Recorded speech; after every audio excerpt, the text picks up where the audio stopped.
advocating for heat protections right now so that we don't lose one more person like Don Jose.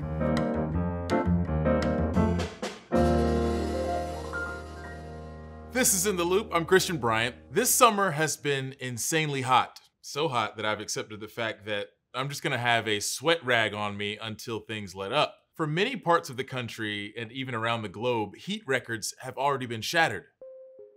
June was the hottest month on record in the continental US, and July was the hottest month on this planet since we started keeping records over 100 years ago. Death Valley hit 130 degrees Fahrenheit, which could be the hottest temperature ever recorded on Earth. And of course, these rising temperatures are particularly bad news for anyone spending most of their time outside working, like in the agricultural industry, because that level of heat can be incredibly dangerous and even deadly. The Pacific Northwest was hit particularly hard this past June, and one estimate said that the heat killed more than 200 people in Oregon and Washington. A number of these were from farm workers, simply working on the job, like Florencio Guerra Vargas, who was working on a hops farm in Washington, or Sebastian Francisco Perez, who worked on a farm in Oregon. A 2015 study of injuries on the job data found that agricultural workers faced risks of heat-related deaths that are more than 35 times greater than the risk to other workers. And this is where volunteers like Zaira Sanchez and the United Farm Workers step in.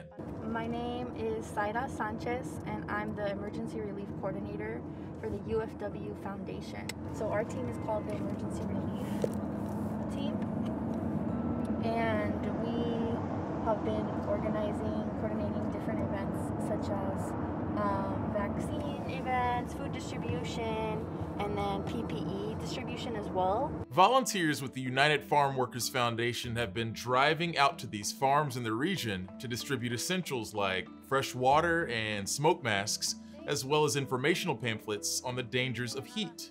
So with the work that we're doing, like the heat outreach is kind of what we've been calling it, really in June is when we started seeing there was a need for our team to be going out and talking with workers and finding out if they were being provided some fresh water, right? We figured it was the least that we could do in response to the heat waves that were coming in. You might be thinking, hold up, does that mean a lot of these workers don't get things like water or time in the shade? Well, technically, yes, their employers usually aren't required to provide that. OSHA, that's the government's Occupational Safety and Health Administration, still does not require any sort of specific heat safety standards, like breaks, water, or access to shade. Workers are only covered by the General Duty Clause, which requires companies to keep the workplace free from recognized hazards, which could include heat. There are a couple of states with their own rules, like in California and for indoor workplaces in Minnesota, but they're limited at best. And that's why we do this work, right, is to kind of remind people of that, like, hey, you know, like, you have to protect yourself because clearly your employers aren't.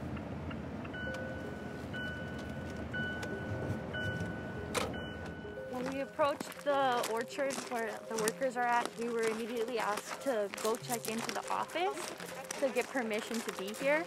So we followed the directions where we don't want problems. The person who received our team said that they're not allowed to let us in, that only the workers are allowed to be in there right now. They didn't really give other reasons as to why. And it does make you think, right, like when you're asked to leave, what are you hiding, right?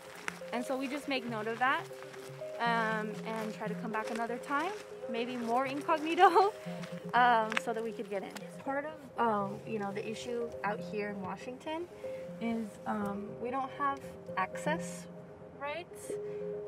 So we kind of just go in, and sometimes it works out and employers aren't necessarily threatened. But there's certain ones where we just know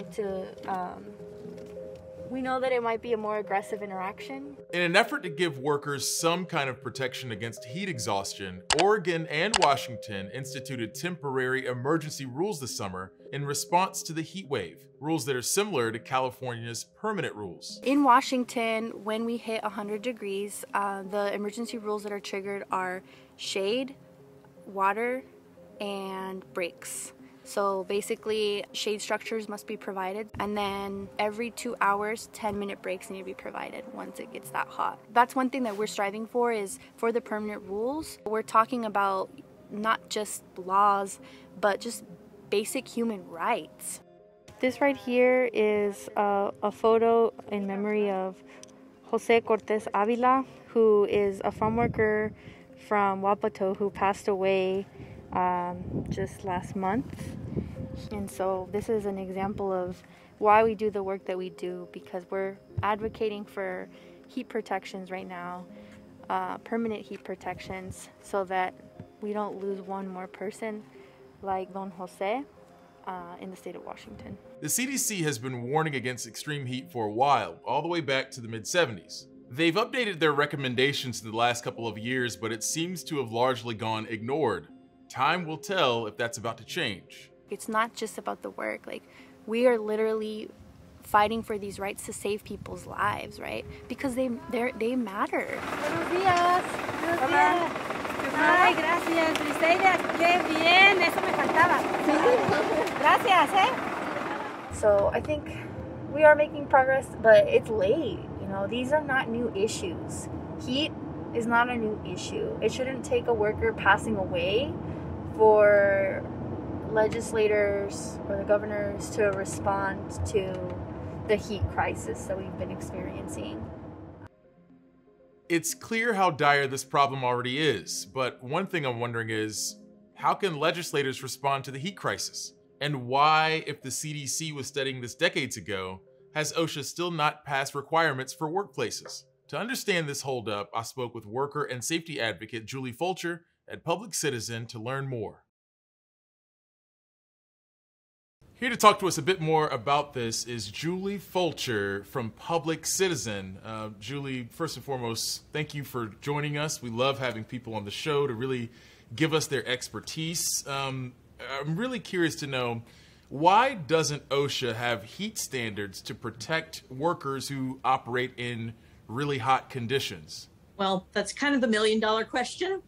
There is a department within the Centers for Disease Control, and their whole job is to research issues around workplace safety and health, and to put forth, different kinds of proposals, recommendations to OSHA about, putting together a standard, a regulation that would protect workers.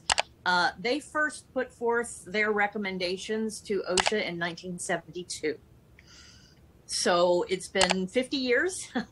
We've been pushing for quite some time to get a heat standard in place.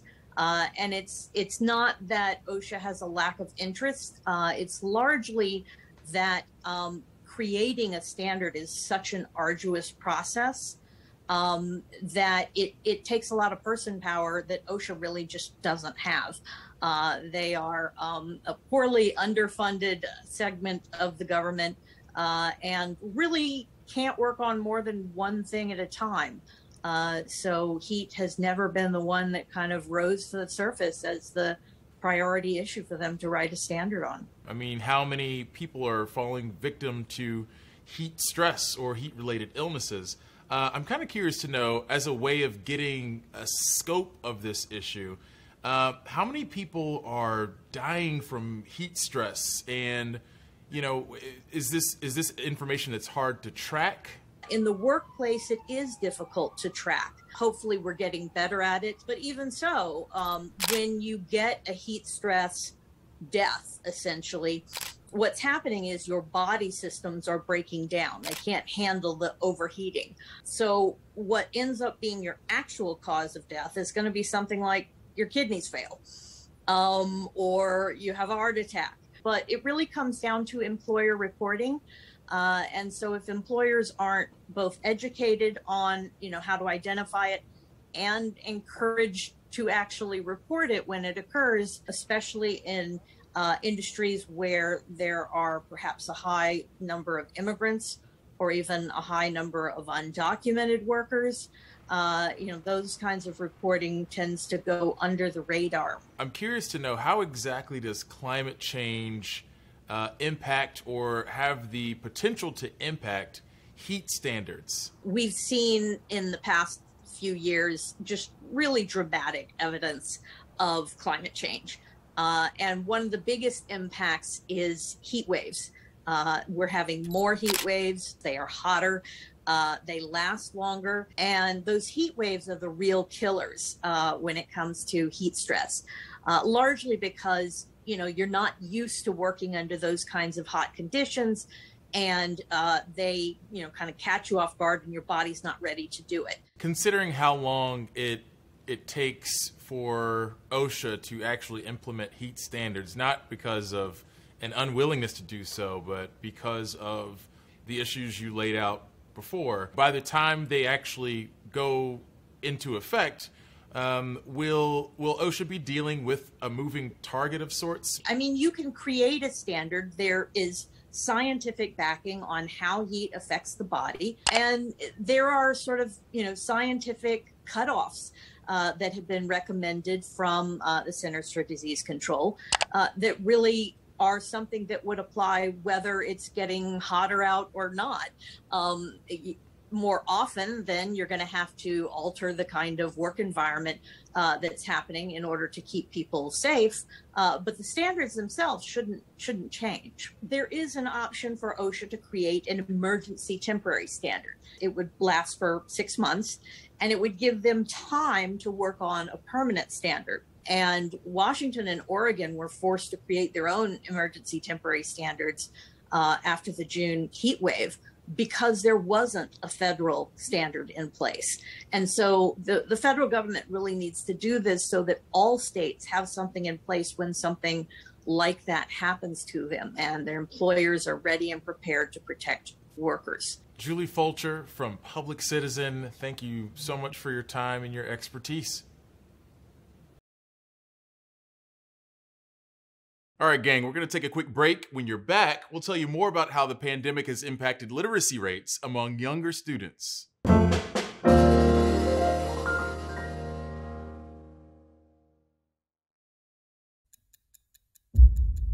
What do you think the future looks like?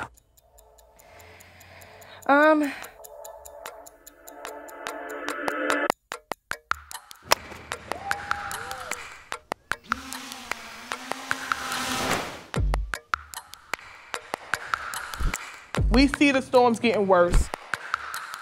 When people talk about sea level rise, they don't talk about people like us.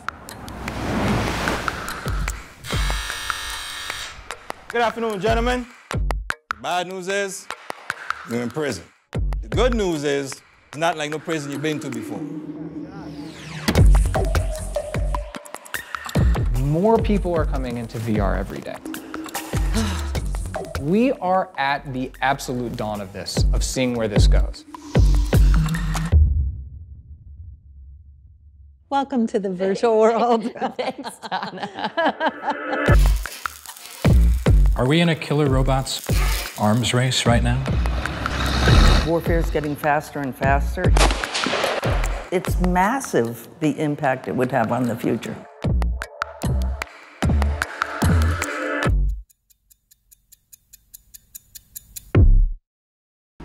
We take a step away from the noise and spin to really hear the stories that need to be told. Newsy cuts through